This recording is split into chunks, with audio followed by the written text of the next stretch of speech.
ओम नमः। 8 कर्मों में एक कर्म है गोत्र कर्म, जिसके 2 भेद होते हैं, उच्च गोत्र और नीच गोत्र। कोई भी व्यक्ति नीच होना पसंद नहीं करता है।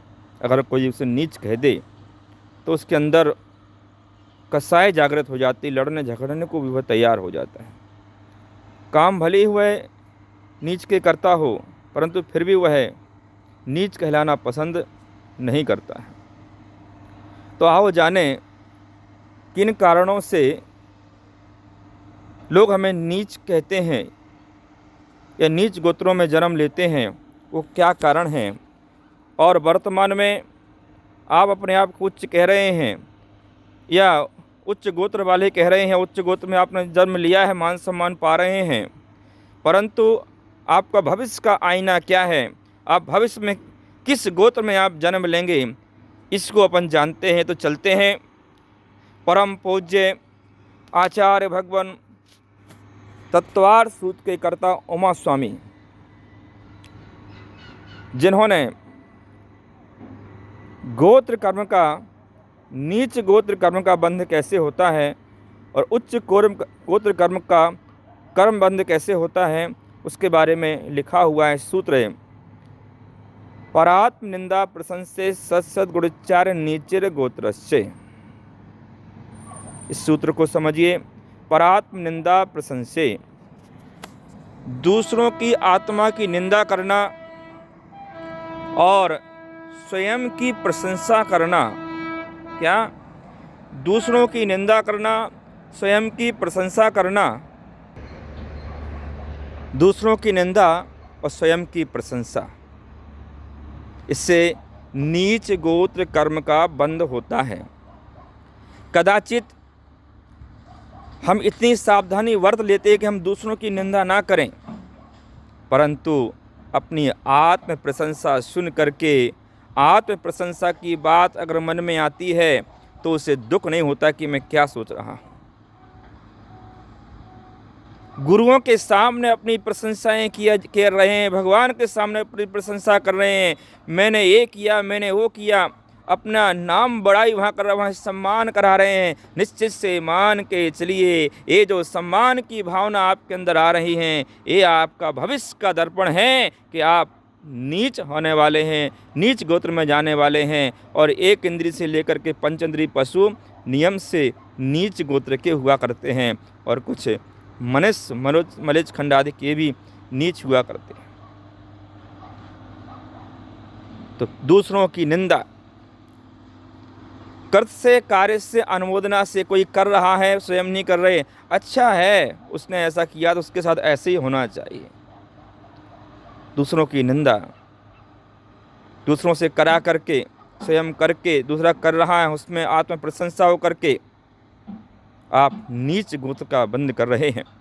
और ध्यान रखना, नीच गोत्र का बंध दूसरे गुण स्थान तक होता है। यानी आग अगर आप सम्यक दृष्टि हैं तो गिर गए हैं, नीचे आ गए, और दूसरे वाला नियम से पहले में जाता है, और दूसरे का जो समय है वो तो 6 आंवली मात्र है, उससे ज़्यादा समय तक निंदा गई तो आप नियम से मिथ्यात्व गुण स्थान में आप पहुँच गए। तो आत्म प्रशंसा करने वाला, अपनी झूठी प्रशंसा करने वाला, मैंने ये मंदिर बनाया है, मैंने ये पूजा की है, मैं नहीं हूँ तो दरवाजा ही नहीं खुले, मंदिर का अभिषेक ना हो, ये सारा ये मैं पला चल रहा है। मैं कौन करता है? बकरी करती है, पशु करती है। आपके पशु गति में जाने का आपका भविष्य का दर्पण है बंधु। सम्यक दृष्टि जीव स्वप्न मात्र में भी देव शास्त्र गुरु के माध्यम से अपनी प्रशंसा के भाव नहीं रखता है, क्योंकि इनसे हम स्वयं की प्रशंसा कराएं, ऐसा भाव करना महाघोर पाप हुआ करता है। ये हमारी स्तुति के लिए हुआ करते हैं, हमारे गुणगान के योग हुआ करते हैं। जिनकी स्तुति की जाती है, जिनका गुणगान किया जाता है, उनके मुख से हमारा गुणगान हो, ऐसे अगर भाव आते हैं तो भक्त नहीं कम भक्त हुआ करता है, वह नीच हुआ करता है जो गुरुओं के मुख से अपनी प्रशंसा के भाव रखता है। अपने से पूज्य पुरुषों के माध्यम से अपनी प्रशंसा के भाव रखता है। जिनकी स्तुति हमें करना चाहिए, उस स्तुति के माध्यम से अपनी प्रशंसा के भाव रखता है, वो कतई सम्यक दृष्टि नहीं हो सकता है। वह तो नीच गोत्र का जाने की तैयारी कर रहा है। तो भविष्य में अगर आपको कोई नीच कह दे तो आपको बुरा लगता है, भूतकाल में वर्तमान में आप कोई कह दे तो आपको बुरा लगता है, तो उस भविष्य को देख करके भी आप डरिए और सोचिए कि आपका जो काम चल रहा है कहीं वो नीच गोत्र का काम तो नहीं चल रहा है।